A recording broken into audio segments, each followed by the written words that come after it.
নমস্কার, অনুর হেসেলে সবাইকে স্বাগত।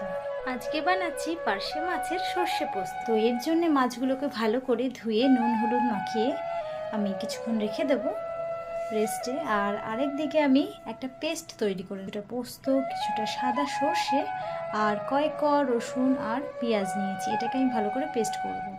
এদিকে মাছ ভাজার জন্য তেলটা গরম করে নিয়েছি।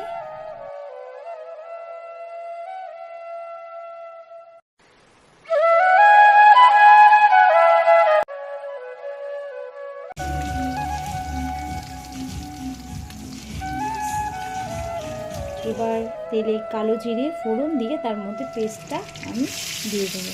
এর সঙ্গে নুন আর হলুদ আর কিছুটা লঙ্কার গুঁড়ো অ্যাড করে দিয়ে ভালো করে কষতে দেবো।